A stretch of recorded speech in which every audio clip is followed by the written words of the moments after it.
Hello, welcome to the Flute 360 podcast, where we incorporate a panoramic view of flute-related topics. I am your host, Heidi K. Begay, and this is episode 81, The Benefits of Extended Techniques with Robert Dick. Today's sponsor is brought to you by J&K Productions. Did you know that not only are they a production company for podcasts, but they are a recording company for musicians? Any musical recording needs that you may have, J&K Productions can fulfill that need. They have all the necessary equipment and expertise to record your next flute recording for college or graduate auditions, competitions, summer festivals, or a flute album. J&K Productions can record any setup imaginable, from solo flute, small chamber, flute and piano, and much more. Consider J&K Productions for your next recording project. Contact them at jkproductions.media. Welcome back, everyone, to another Flute 360 podcast episode. Today is episode 81. And we strongly encourage you, in a friendly reminder, to go back and listen to episodes 79 and 80, because Mr. Robert Dick laid out beautifully the fundamentals of these different types of extended techniques. So today, episode 81, we are going to dive into the benefits of incorporating extended techniques into your practice session. So as a very quick recap, 79 and 80, we talked about throat tuning, harmonics, multiphonics, microtones, glissandi, whisper tones, and flutter tonguing. So there's a slew of different topics there that you can dive into. But with that being said, the floor is now yours, Mr. Robert Dick, and let's talk about the benefits of these extended techniques. Okay, hi Heidi. I'm so glad to be here once again, and hi everybody. All right, now, this is the perfect time to talk about how integrating extended techniques into your practice can kind of supercharge the results you get. Now, first of all, one of the things that a lot of advanced students discover, kind of to their dismay, is that, all right, you've been at it now 7 years, 8 years, and you're getting good. Why is practicing suddenly getting boring? I mean, really boring, when it should be more exciting, because after all, you can do all this stuff that you couldn't do a couple of years ago. Well, for one thing, we often keep using the same essential methodology that we learned when we were beginners. Now, way back when, and it was really back there, when I was a flutelet, and I loved being a flutelet, I got to say, bopping down the street with my little Kid Armstrong flute,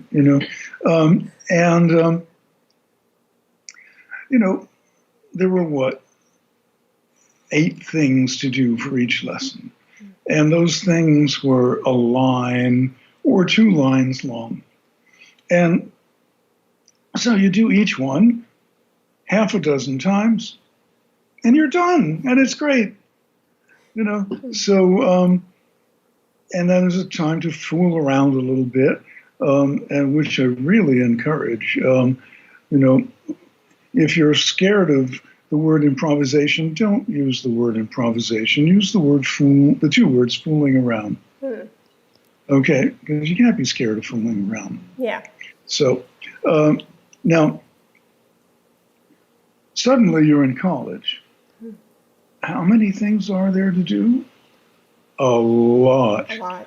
And if you proceeded to do them one at a time, each one very well, before you went to the next one, you would never get out of the practice room. We'd have to hook you up with a little IV right in there, and And a couple of really important things have happened between age, I don't know, what should we say, 10 or 12 and age 18 or 20. And we've all grown up. And our emotional and mental capacities become much stronger. And we're capable of much more. And so if we're just doing it the same way we did it when we were a kid, we're going to be bored. Okay. Now, practice is an incredibly powerful force. It always works. And whatever you do, you're going to improve at. And you want to be sure that you're improving at something that you want to improve at, not something that you don't want to improve at. You can get better at being worse. Yeah. So, and if you find that you're clocking your way through Taffanel or whatever other of the daily studies your teacher's recommending, and you're just going,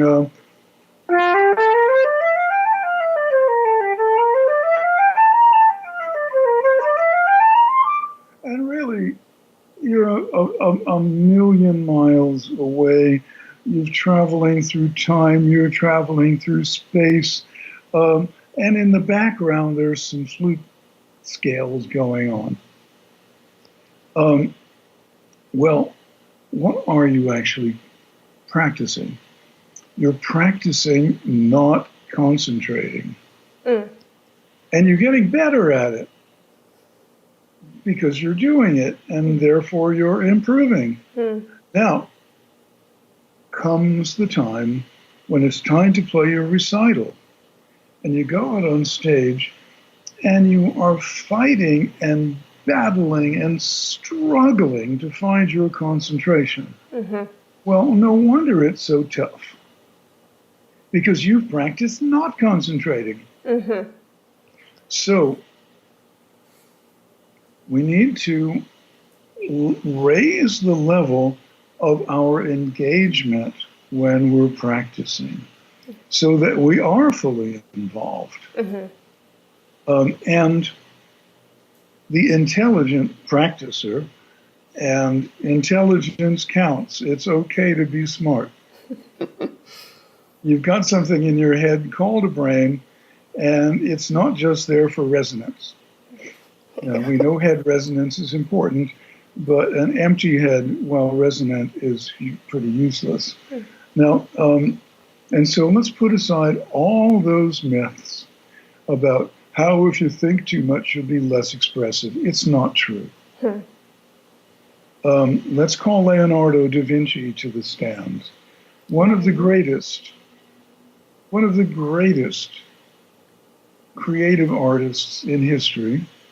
Think of those paintings, the most famous painting of all, the Mona Lisa. And yet, Leonardo was endlessly curious, endlessly investigating things, and so is a great example of what it really means to be an artist, which is complete involvement of the heart, the soul, the emotions, the mind, and the body. And when everything is in there, committed full tilt, that's when we're really going to get someplace.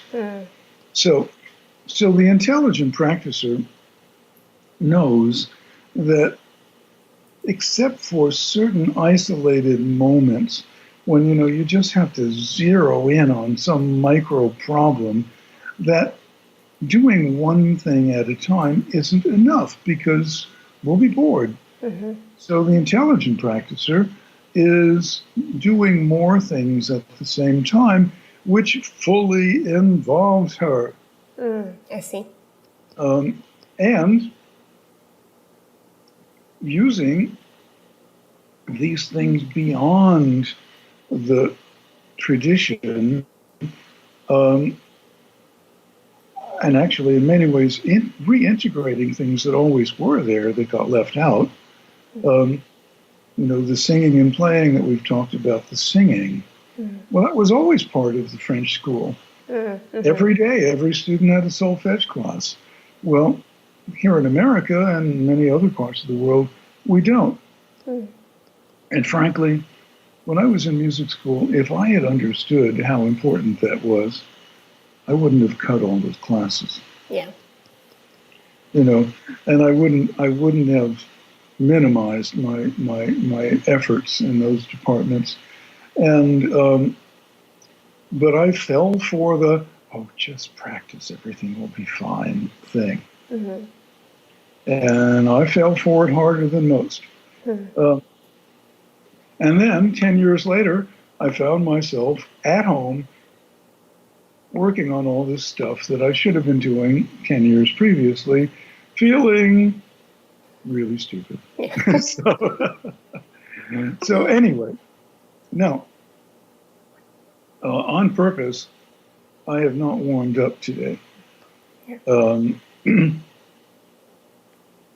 I spent the morning on the business of music, necessary stuff. I was churning through emails, but I sure do love to play those concerts. And if we don't do all the things that are necessary to make them happen, they won't. Right. Concerts are very much like cats. They don't come to you. Come on, concert. Come, little concert. I love that, since I am a huge cat lover. Yeah. Well, I used to be until I developed allergies. Oh, yeah. But cats have a mind of their own and other things to do besides listening to you. And so I was working away at that. I went out briefly because on Thursdays there's a local farmer's stand right across the street, and picked up a couple of veggies, and I investigated a rumor that there's an actual indoor swimming pool in my neighborhood, but wasn't able to find it. And then I came home and exercised, and now here I am. Nice. And I did what I tell students to do. I was on the floor doing sit-ups, and they're so important, for your flute playing. I did sit-ups, I did push-ups, I spent time on my maxi climber machine, and took a shower, and shazam, there we are. Nice. So now, so I would start my day by taking a quick assessment of how I feel, and my throat right now feels kind of scratchy and doesn't really feel right. So first thing I would do is address that. And so I would use the very first throat tuning exercise that you can find in my book, Tone Development Through Extended Techniques. Now, the very first thing every flute player needs to know is the lowest note that you can sing and play the flute, singing effortlessly. And that note is not going to be the same note every day. I know today it's not going to be one of my lower pitches. I can just feel it. So step one, I'm going to find that note. So starting on the first finger, C, and using the syllable E, the syllable U. And being a guy, I'm going to sing 2 octaves below the flute. Most of the flutists out there listening are female, and you will be, unless you have an exceptionally low, contralto voice, you will be 1 octave below the flute. And remember, the flute is deceptive. See, it seems so nice and tame. It's tricky. And the flute sounds lower than it is. The highness and lowness is an artifact of the overtone structure of the sound. And, if you, Heidi, and I sang one of the notes that is in both of our vocal ranges, so that's going to be towards the top of mine and towards the bottom of yours. Yeah. And when you sang the note, it would sound like a low note. And when I sang the note, it would sound like a high note. I see. And it would be the same note. Yeah. And composers sometimes, use that effect in interesting ways. So anyway, now the flute's low C is middle C on the piano, as we all know. And when I just played it, I would swear that to match that pitch, I would sing, ooh.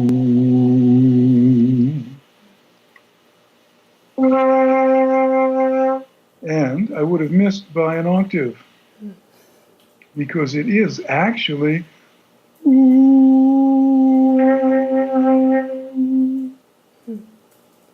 And the second ledger line C,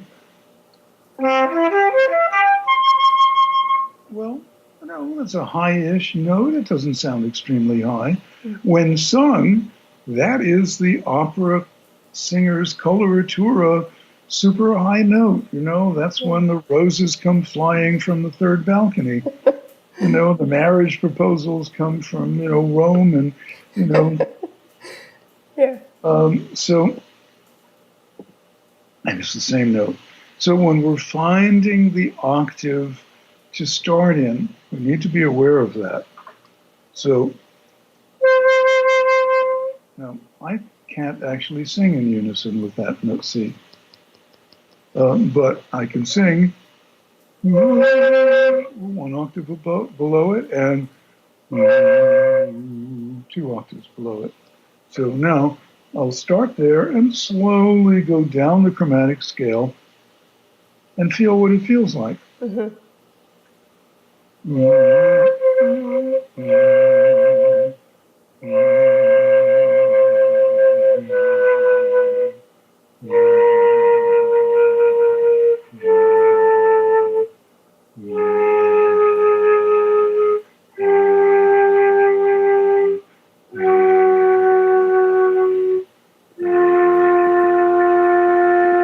Now, when I was singing that F, the sense of work definitely entered the picture.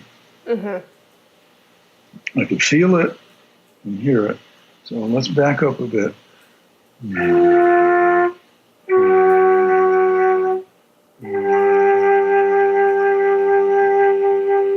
Now, I can sing the G with no sense of work. And, the absolute or essential rule about starting to sing is never strain the voice.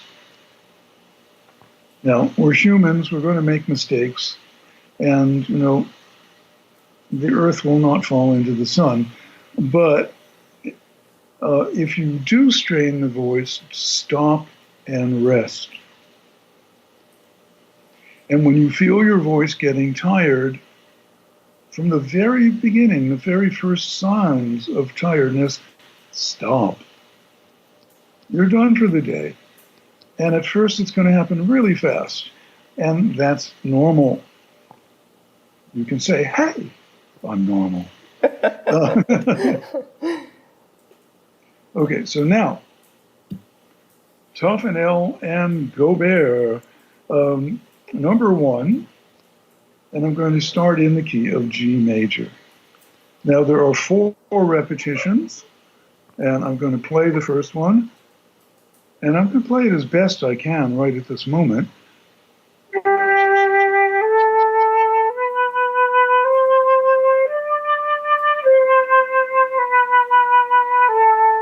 Then I'm going to sing it And as I sing it, I'll make the fingerings just as one more way to tie everything together. But I'm going to open my mouth and actually emit an ooh.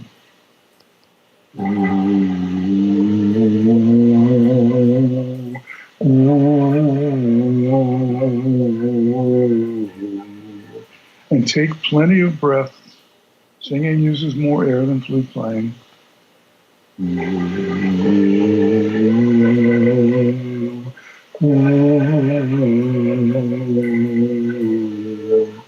Then, on the third repetition, I'm going to sing and play at the same time.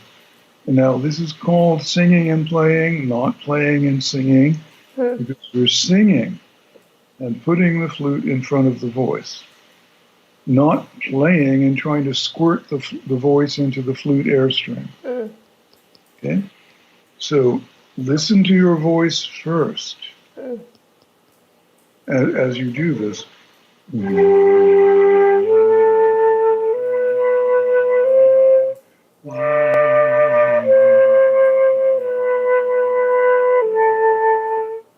then I'm going to play, feeling the singing and hearing the sound of my voice in my inner ear as I play. Now, you have to hear your voice.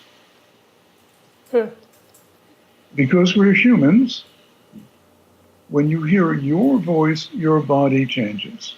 When you hear some other voice, you're in the audience, it's wonderful, but things aren't changing. I see. You know, at first I thought, wow, I could plug in all these great voices, but it didn't work. And that's why we actually really have to sing instead of just thinking about it. Right. Actually experiencing it and integrating it in our bodies. It's a physical thing we're learning to do. If our vocal cords are not in the right position, we will not get the resonance in the sound. I see. And the only way to do it is by singing. And the flutist who does not sing every day is not going to fulfill her or his potential. I see. You know, remember, Julius Baker sang, Ron Paul sang, James Galway sings. And you told me that you had a jazz voice lesson last night. Yes. Well, yesterday afternoon, indeed I did. Nice. I mean, most of our lesson was spent on very basic vocal technique that would have applied to anything. Yeah. Neat. Because the basics are the basics, whatever you're doing. I see. And I'm working hard at the basics.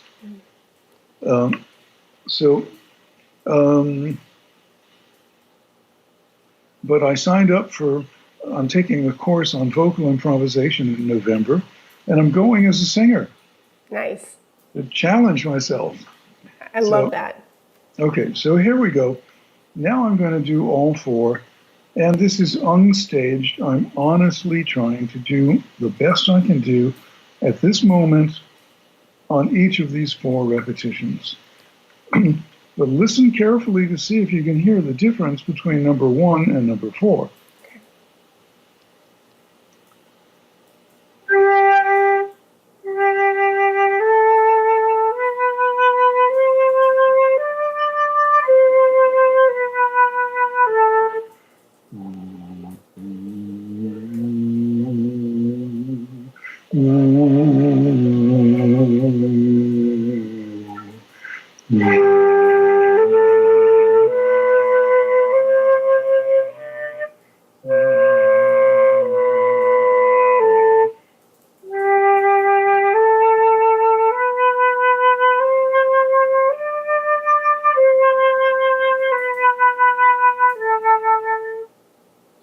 Yeah.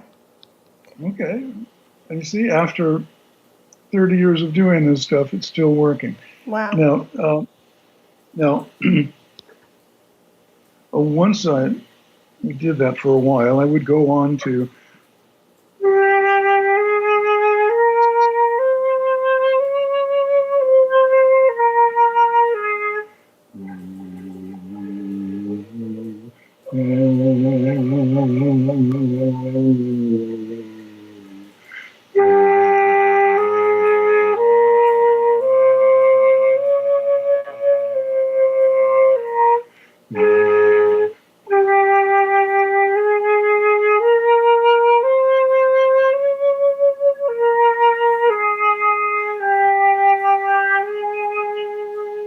and I would keep going through the Taffanel pattern. And my vocal endurance for this stuff now is very strong, but, go until you feel the first signs of tiredness. Mm-hmm. And then I might do a more advanced singing and playing exercise, going to Taffanel number 4. And I don't know, of all those collections of scales and arpeggios, and there's a million and one, and, it makes sense to either cycle through them or make up your own. I know people who've done the same warm-up routine every year, every day for decades. And, again, they're practicing not being there. Mm-hmm. Mm-hmm. I mean, how can you possibly keep it fresh? Yeah. So,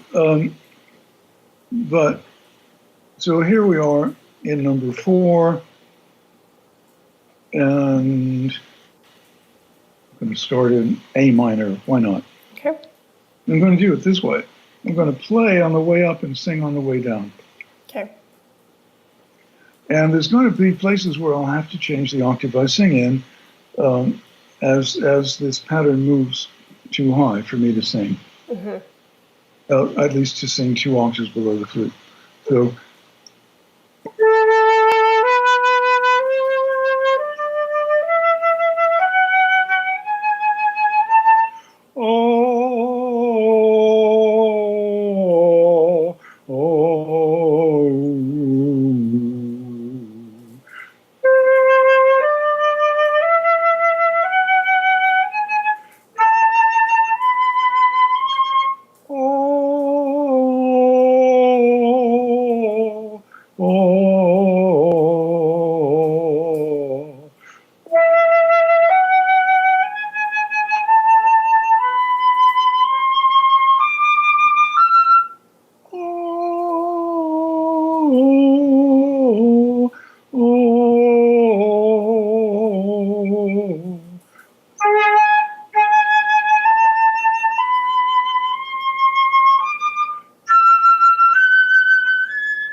Thank you for that Okay, now, demonstration.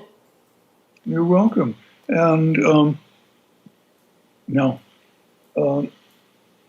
if you are still a little less confident of your sung pitches, then get yourself, some kind of keyboard. Mm-hmm. This is an ancient Casio. I doubt this model is made anymore, and it doesn't matter. You don't have to spend a lot of money, but just, there we are.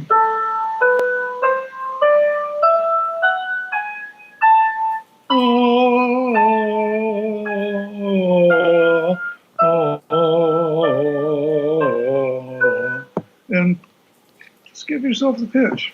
Yeah. The one thing to really remember is we're focusing the whole way on the word can, and we are not using the word can't. I see. Yeah. And you get to what you cannot do today by doing what you can do today. So, what's the better option? Beating yourself up because your vocal notes are a little out of tune? Or using a little keyboard and helping yourself get them in tune? Yeah. You don't need to learn to hear them. I mean, all you flute students out there, you know the sound of the major scale. Mm-hmm. You know the sound of the minor scale. Mm-hmm. You can hear it just fine. Mm-hmm. It's the matter of connecting the vocal cords. Yes. Okay. So now, let's say that we have moved along in our practice. Before we move on to our next extended technique in our practice, as a summary, because there are a lot of younger students who listen to this show, could you give a brief summary in a few sentences, if possible, of the benefits of that singing and playing? Because you've said it throughout, and it was trickled throughout your beautiful demonstrations. But what I'm hearing as a teacher and as a flutist is there are so many benefits of singing and tuning with, intonation and resonance and hearing the pitch. And could you just give for those younger students? Here's the crash course. Okay, kids. Now, number one, music is based on hearing. Yep. If you can hear it, you can play it. Yes. Your technique, that all-important technique, is based on hearing. And one of the things we'll do is, in fact, before I move on, I'm going to show you how to practice a really hard passage. Okay? And so that it works, and you get it, and you can keep it. Okay, now, then, the science is in. The knowledge is there. This is not opinion. It is fact. When you play the flute,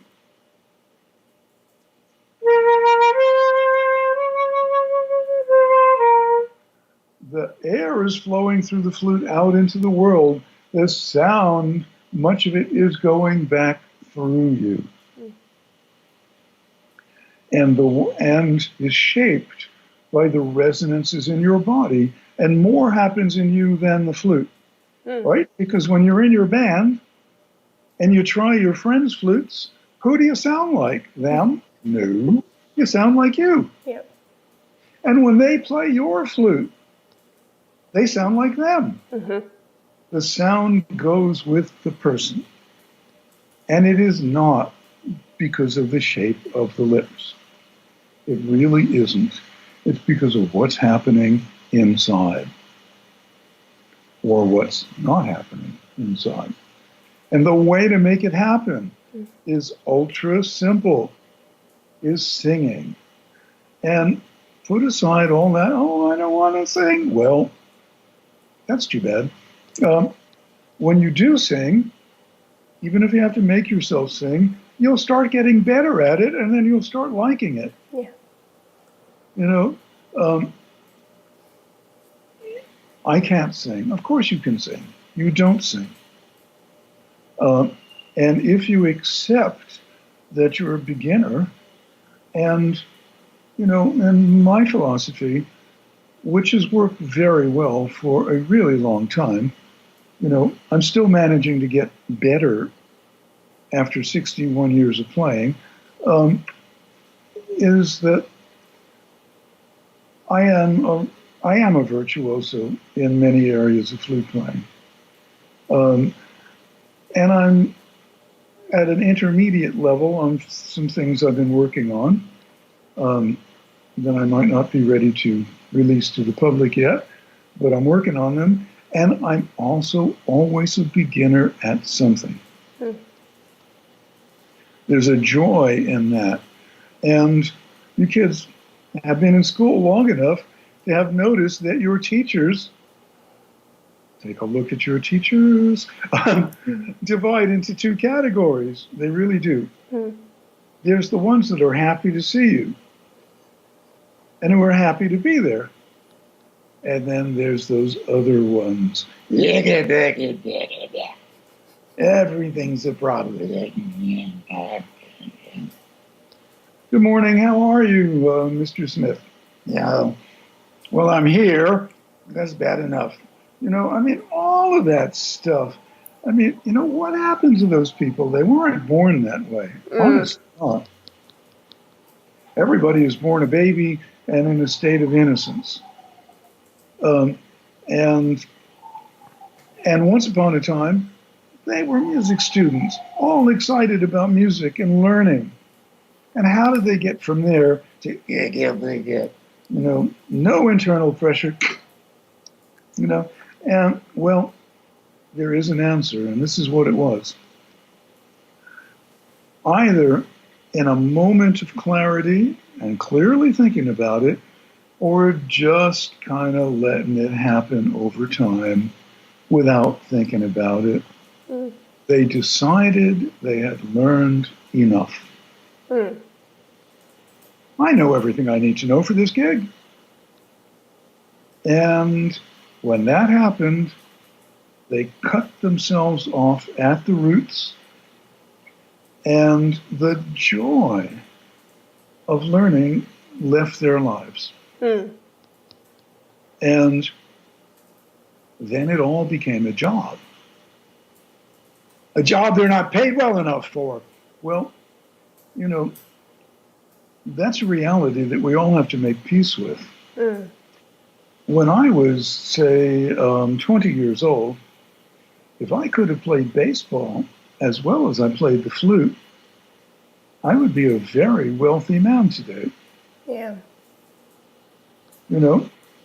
Because at the level I was playing the flute, if I could have, been a baseball player, I would have been in the major leagues.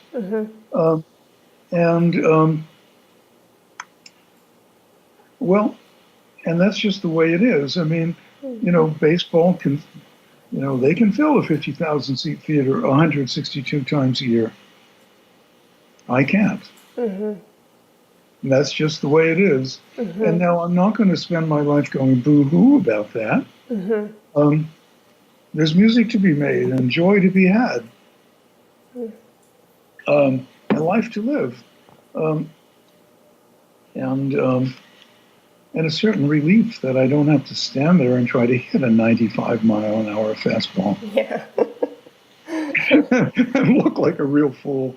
So, but if it just becomes a job, it's very easy to become bitter, and those folks have. I see.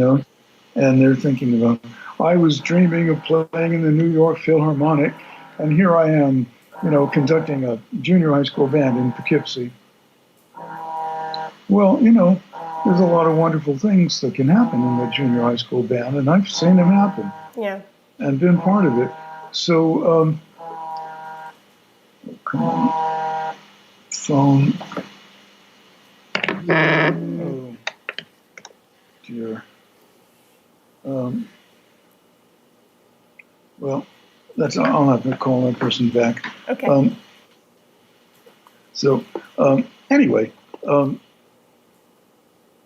And so learning and being a beginner in parts of what you do and being more advanced and sometimes very advanced in other parts, this is not only okay, it's the way to fly for your whole lifetime. So don't be afraid. When I first started singing with the flute, some embarrassing stuff happened. I would want to do something like this. Sorry. Sing and play a B flat. Is that too much to ask? And out would come something like this. I mean, not only did I miss, but I missed by a mile. And I thought to myself, well, that's the truth, isn't it? I know how to blow the air. I can push the buttons, but I actually can't hear a thing. And that was not true. I could blow the air and I could push the buttons and I could also hear just fine, but I had never connected my hearing to my voice. Yeah. And so, when you do something, no matter what happens, like,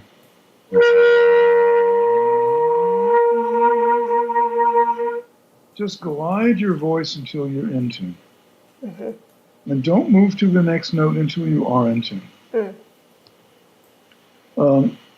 And if you're very young and you really just have trouble getting that first note out, hum it. So if you find like, I don't know, I can't really get behind this, ooh, well, you can do that. And as one will hear in many a pasture,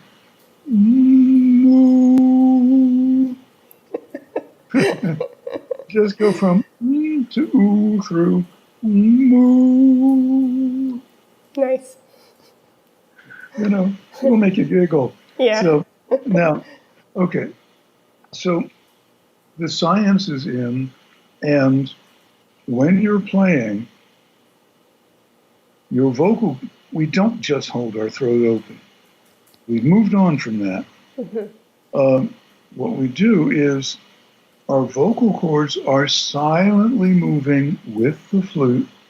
And so at any moment, if you came in singing, you would come in tune in the octave that would be free and comfortable for you to be in at that moment. The way you find that out is by doing it. So, for example, here's a tune everyone knows.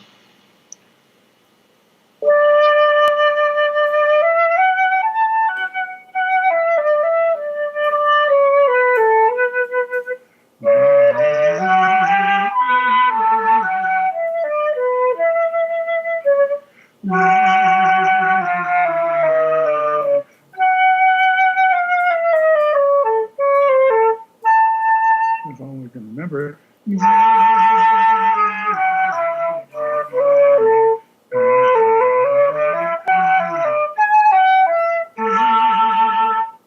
Okay? You see? Even grown-ups screw it up sometimes. Now, needless to say, when I perform that piece, which I do sometimes because I love it, the Chaminade Concertino, it's well prepared. So those are the reasons. And go to YouTube, please, and search for Robert Dick Flute. And there are 3 videos on this technique called throat tuning. The first one is the basics. The second one is how to sing and play through the whole range of the flute. And the third one is how to use singing while you're practicing a piece. And the piece is the Chaminade Concertino. Oh, nice. Okay, so, and they're there for you, kids.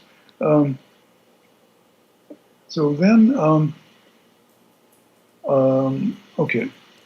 So now we were talking about learning a hard passage. Okay. And the hard passage we will use right now is in the Karg-Elert Sonata Appassionata, an F sharp minor.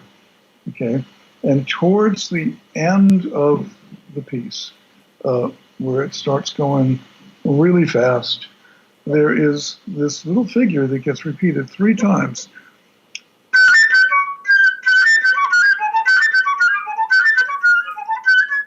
Yeah, so.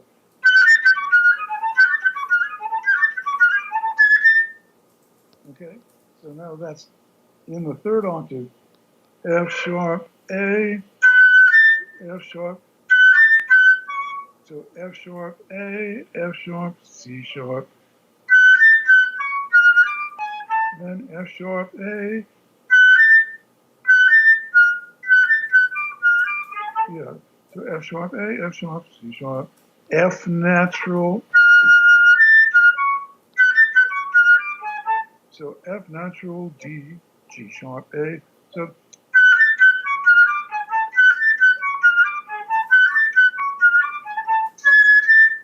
okay, now so it's cross-fingering city, and on some of the notes that love to crack. Yeah. And especially that F sharp. Now, I'm not going to use any alternate fingerings on this. There are some other harmonic fingerings that sometimes people use, but in the end, it's not any easier to do them. And the regular fingerings sound better in this instance. Sure. There are other instances where using different fingerings gives the music certain special flavors, but the special flavor of this passage is going to be Shazam, here it is, my tone, full tilt. Yeah. Okay, now, I'll bet everyone out there had the experience I had as a kid. You get the hard passage and you go, okay, I'm going to work on this right now. I'm going to play it 50 times slowly. Here I go. And I was a big one for having a piece of paper on the stand and making picket fences. Ding, ding, ding, ding, boom, ding, Yeah. So I could see I just done 50 times. Okay, got it for sure. Go back, start the piece. Zooming through, hit the passage, and it's as if I've never played it before in my life. It's happened to us all. Well, why did that happen? 50 times is a lot of effort. Well, what was I practicing? I was practicing an arcane sequence of fingertip sensations. Okay. And I wasn't practicing the sound. Now, now to sing and play this you're going to have to be practicing this technique for a while, but you will get there. So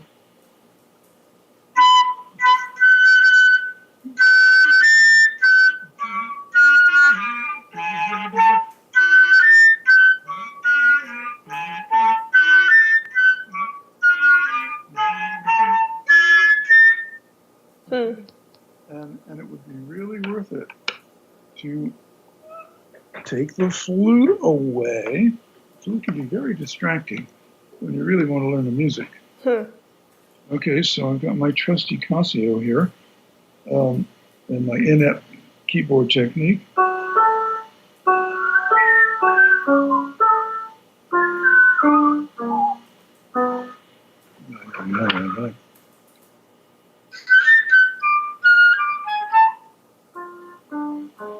Okay, so, but you see, this is real. This is what practice actually sounds like. Yep. It's not about being perfect. It's about learning. Yep. And improving. So,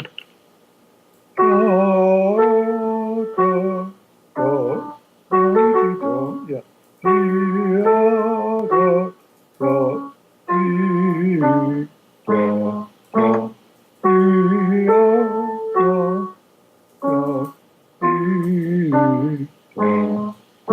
happens 3 times in the piece.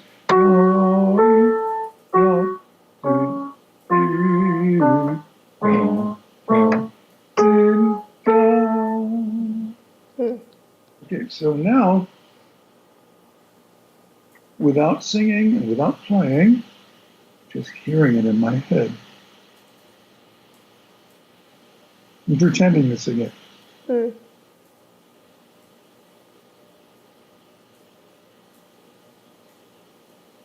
And as I'm doing that, my vocal cords are moving.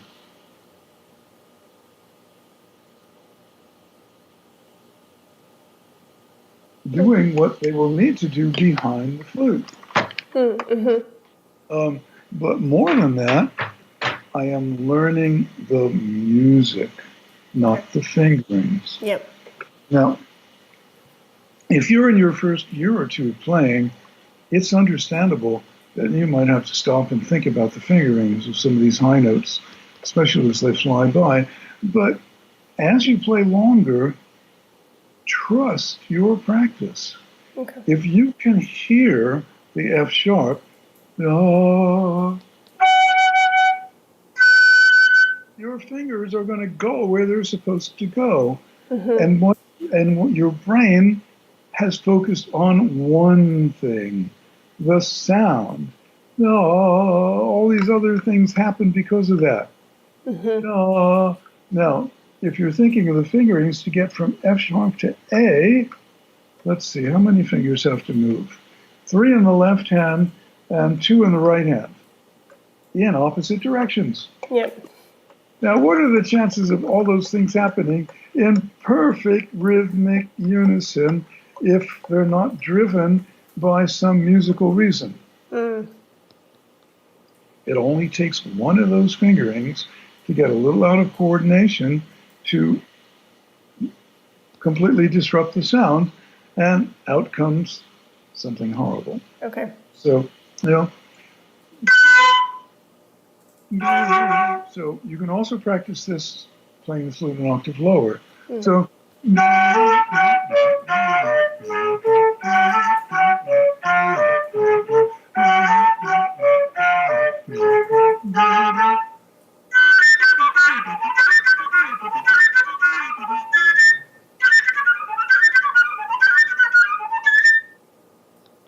now, I've been working on that for very long. More has been accomplished than if you played it 100 times. Very true. Just being on the outside of it, practicing the fingerings. Yeah. And if I was going to start the piece now,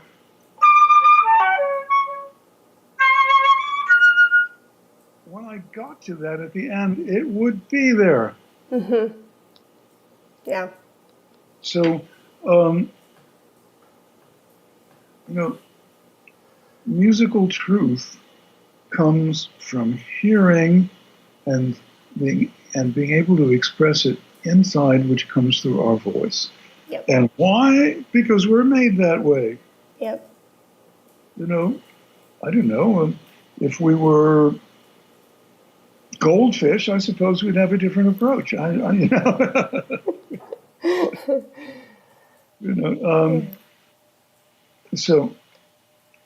So now another way to practice integrating extended techniques for clarification of sound. And this is something that makes sense when you're at your worst and you're at your best, and anywhere in between. We are now working on the Bach A minor Partita. Okay? I mean, one of the greatest pieces ever written, not just for flute, one of the greatest pieces ever written. And aren't we lucky that it was written for flute? And so now,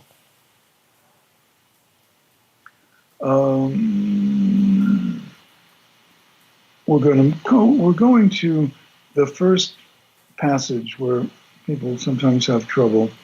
We've started at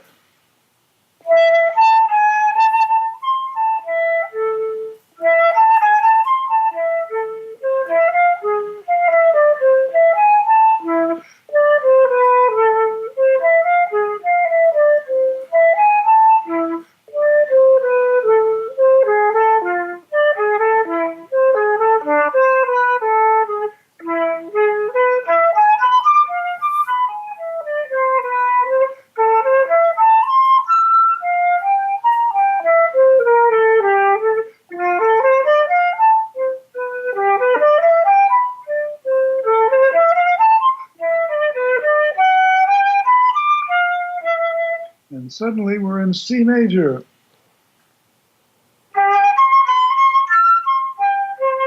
Okay, and if your flute doesn't have a split E, and most American flutes don't, heaven knows why, you couldn't sell the cheapest beginner flute in Germany without a split E. It's not considered an extra. Yeah, but so be it. Okay, so now, again, doing it as best I can do it right now. I'm going to play this passage slowly.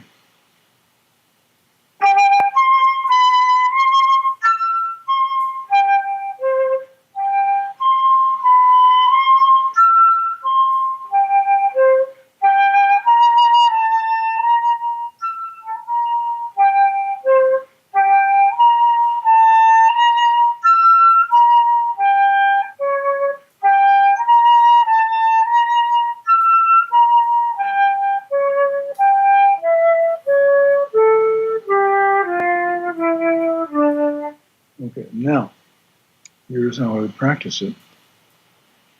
I would substitute the lowest possible natural harmonic fingering wherever there was one.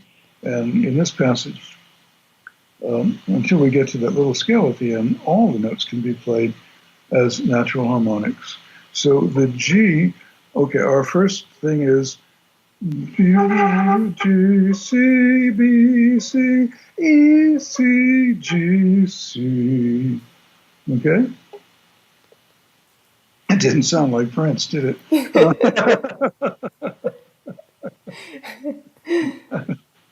Okay, now, so now using the low C, I can play the G and the C. Now the B can be played from low B, and if your flute has a C foot, you can use low E.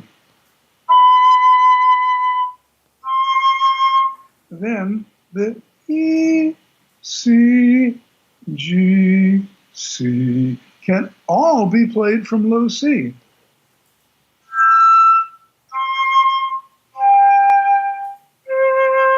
Now, when you are doing this, substituting the harmonics. Now, the harmonics are harder. The reason it can be beneficial is we're making it harder. So that when we use the regular fingerings again, we're going to feel like a runner who did, a couple of laps with weights around her ankles, and now she's taken the weights off. Okay, now when you're doing this with harmonics, you have to be fanatic. No broken notes, and notes are going to break, so we're going to fix them. We're never going to accept a broken one and go on. Because that means we're practicing the broken note. Now, and we don't just fix the note that broke, we go back at least one note and make the change to it correctly. Okay? Okay. Okay, I just heard knocking. Was that? Oh, that was here in Texas. Oh, okay. I think a package is being delivered. Okay, I wondered if that was the case here in New York. Maybe it's the same package. Okay, so now, played with regular fingering slowly.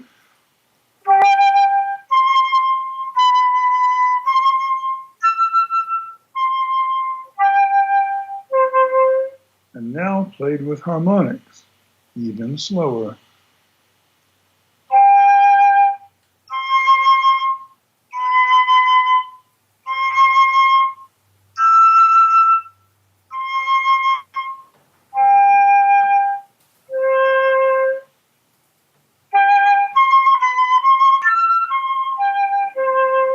See, it suddenly sounds better. Okay, and now the, okay. So the G is again played from low C. The B flat is played using a low E flat fingering. The A is played using a low D fingering. So the fingerings are going to be, and these are all low register, C, E flat, D, E flat, C, E flat, C, C. Okay? Which will give us G, B flat, A, B flat, E, B flat, E, C. With regular fingerings.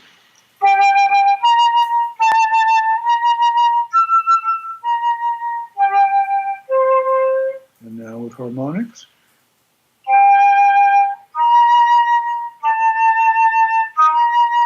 Whoops, that B flat, did you hear that little break? Mm-hmm. So,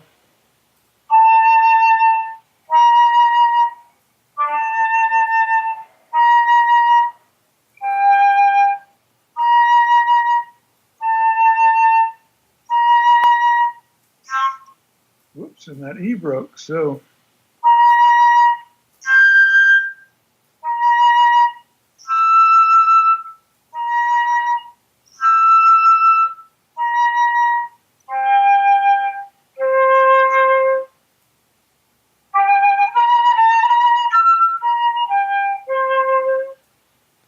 and you hear how suddenly how easy the E natural sounded? Yeah.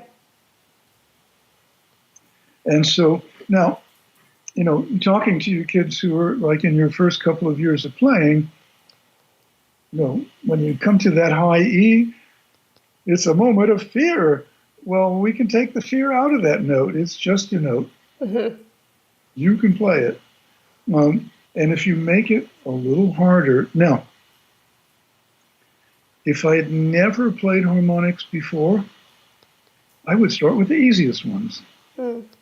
So the E, and it's important to learn a bit about the overtone system because it's how the flute works. Yeah. And the flute is considered a pipe open at both ends. There's the embouchure hole and the end of whatever fingering you're using. Yeah. So if we go down to low C, because that's everybody's got that. Now, when you first play the low C, that is the lowest note that this fingering can make. I mean, you got to do some really special stuff to make it play lower than that. You can, but but it's the first regular note, and it is called the fundamental. It is also called the first partial. Don't ask me why I didn't name these things. But the fundamental is the only one that's got two names. It's the fundamental and the first partial. It's the same thing. Now, the second overtone is one octave higher, and it's called the second partial. Then, the third partial is an octave and a fifth, so it's a G.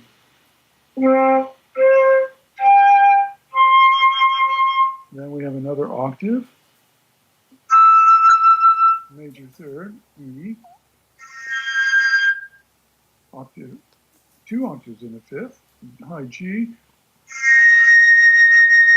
okay, high B flat, and then if you're feeling really athletic, you might get high C, but it's really hard to play it. And it's not coming out right. Now, what's going on is when we're playing the low C, the air is vibrating as a single wave from the embouchure hole all the way to the end. Mm-hmm. Now, if we add more energy, it divides into two. And that doubles the frequency. So I don't remember offhand what the frequency of low C is, But if we say it's 250 cycles a second, which it isn't, we'll just say it is. Okay. Next C will be 500. Okay. Now, the air is dividing into 3 units, then 4 units, then 5 and 6 and 7 and 8, and it takes more and more energy to make these smaller and smaller units. So if I was going to first play a third ledger line E, I'd use the easiest harmonic, which is A. It's an octave and a fifth above low A. It's 2 octaves above low E.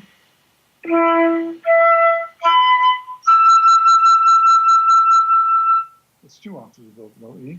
It's 2 octaves and a third above low C.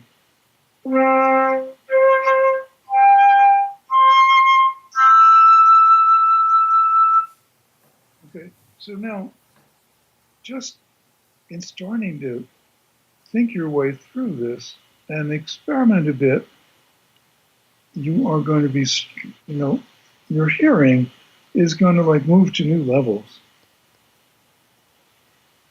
And you're going to be like, I get it. And that's that. I mean, this is this. And it's cool. Yeah. And it's fun.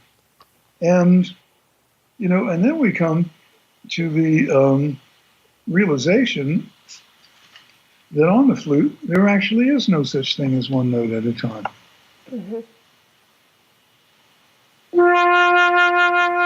I mean, we hear that as the flute playing low F. But it's a mixture of a bunch of things.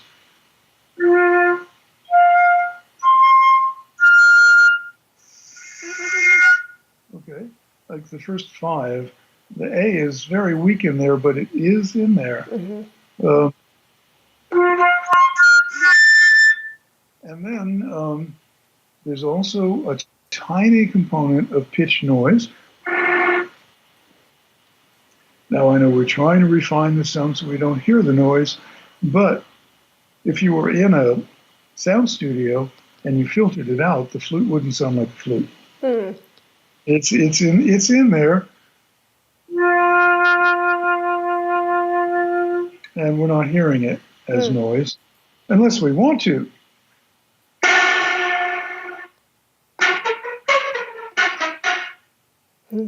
Okay, so now, when we put all those things together, and it sounds in the way that we want to make a low F, but suppose we change the mix.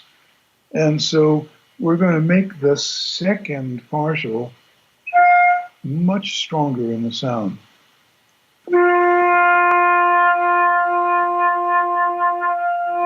And now we're playing the flute in octaves.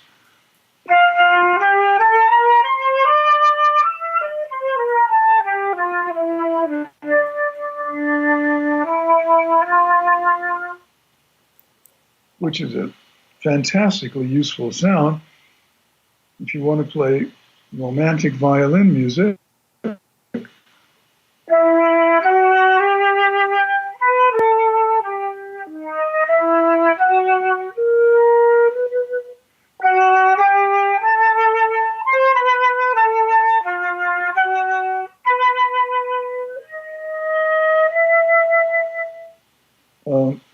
And when you're improvising, it's like having a overdrive pedal. Neat.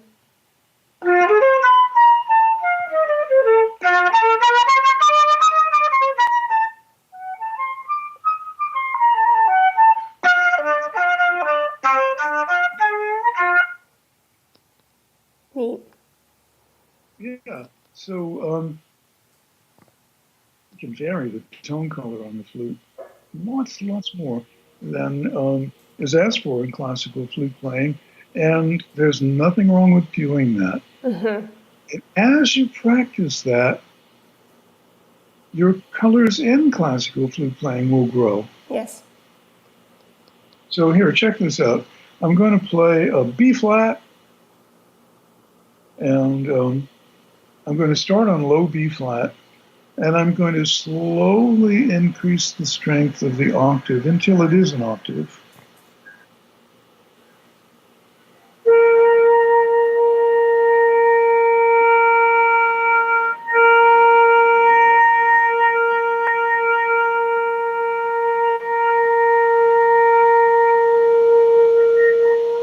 All those colors that happen along the way, you will have learned, and you can use them. Yeah. Well, I know kids, their teachers are often going to say, don't get ahead of yourself, let's stick to the basics one thing at a time, and do that. Do it really well. But in secret, go a little further. So going back to the beginning of the interview, you started off today's episode talking about being curious. And what I'm hearing you say in summary is that through these different extended techniques, by experimenting with the sounds and being curious and improvising, then you get to explore all of these different possibilities that the flute has to offer. Yeah. I assumed that you can. Yeah. It's just a matter of how. Yeah. And I've learned how. And it wasn't that easy because there was no one who could teach me multiphonics. And there was no one who could explain how they worked. I found it out. So, there were years when I thought, will there ever be a day when something like this can happen?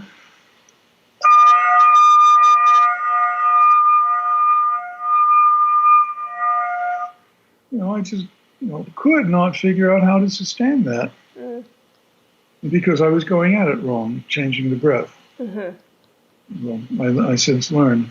But,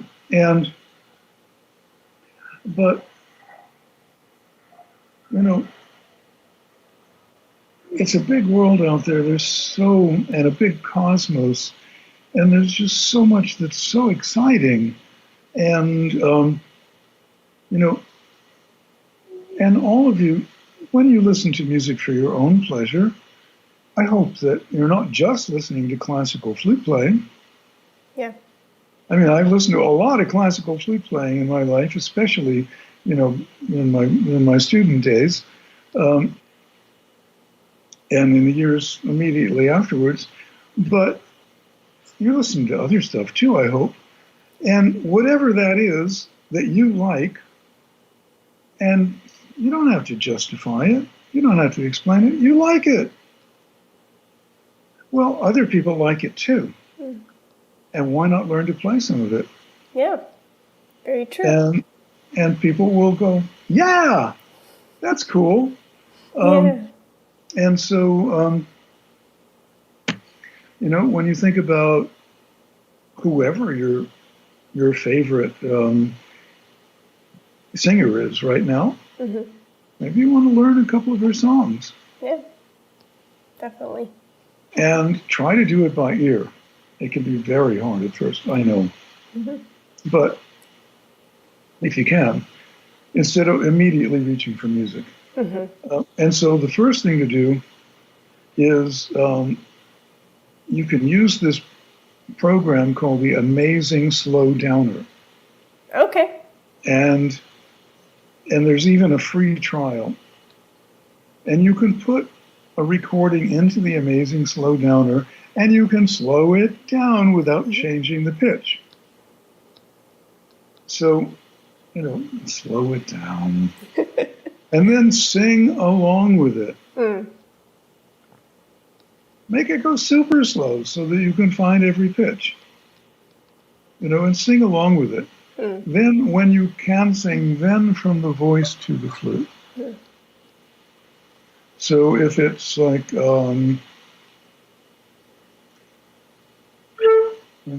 summertime and the living is easy. Okay? So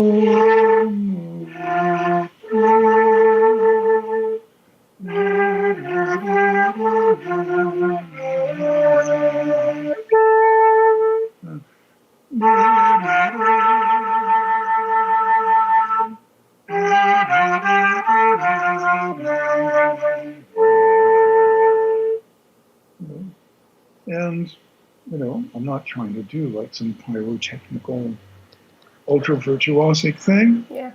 And so why not learn something that the people sharing your life experience are hearing? Yeah. And then you can always be reaching out and communicating with them. I love And it. you're saying, hey, I'm not some special person playing this exclusive music that you might not be good enough to hear. Because that's what regular people think of us playing classical music. Yep. And, and they're like, oh, cool. Yeah. Okay. If you've reached out to me and touched my life and something I know, I'll come along for the next thing. Mm-hmm. That's a really important thing for attracting and developing an audience. I agree. And for those of you in college and graduate school thinking about that, like, who's going to listen to me? Who am I going to play for? I mean, those are real questions. Yeah. I don't want to spend my whole life just in a practice room. True. Going slowly crazy. So, no, I got to get out there and play for people. And who would those people be? Yeah. And so, I've done many public service concerts for a foundation called the Pro Musicus Foundation. Back in 1983, I won one of their sponsorships. It's the only thing I ever won. And because they were looking for people like me, not clinically perfect people. They were looking for people who were really trying to play music. And in return for all these wonderful major concerts at large halls, we did public service concerts. And so, I played in countless drug rehabs, homeless shelters, places like that, where you can't go and say, well, today we're going to hear the works of Bach. You can, after you've reached out to them, made a connection. Yeah. Now, the music of my teenage years that grabbed me the most was things like the Beatles and Jimi Hendrix. And so that's what I'll play. Yeah. And people can really hear the truth. It really means something to me. And so then we can move on to other music that's new for them, and they'll still feel the truth that it means to me. Yeah. But and also it's a blast to play that other music too. Definitely. So thinking about all those things, like who will I play for, and how can I construct a program that they'll like? Yeah. That they'll want to come back to. Because that's really important. Seeing a face the second time is one of the great experiences for a musician. It really is. A face that's not your mom or your dad. Although that's nice too. It is really nice too. My mother was a classical musician, and she didn't get my music at all. But she came to concert after concert because she was my mother. And because she heard the music over and over again, she did learn it, and she did get it. Yeah. And finally, she said something about one of my pieces that was so perceptive and so smart that I changed the piece. Huh. Well, she was a fantastic musician. And, she had enormous talent. So all the languages of music are self-teaching. All you have to do is listen, but more than once. Yes. No one's going to get it in one time. Yeah. So anyway, so you have curiosity about life, and curiosity about art and all sorts of things. Nice. And because when we're not playing, we're still alive. Very true. Still is life, and it's really important to also have some fun. Fun away, playing the flute is fun, but having fun away from the flute too. Yeah. Just doing something with your friends. Yeah. I mean, that also counts. Yes, living life to the fullest. If you can, and absolutely. And I don't know, there was a guy on years ago who was born, without legs and hands and all that stuff. And still he made a life for himself. And he was on one of these talk shows. And the question was, well, what's the most important thing? And he said, it's to live life to the fullest. Nice. And on that note, I think will I think we will wrap up episode 81. Okay. Sounds good. Thank you so much for your time, talents, and energy. And I know the listeners are going to really just soak up all of that information. Well, thanks. It's my privilege and pleasure. Today's sponsor is brought to you by J&K Productions. Did you know that not only are they a production company for podcasts, but they are a recording company for musicians? Any musical recording needs that you may have, J&K Productions can fulfill that need.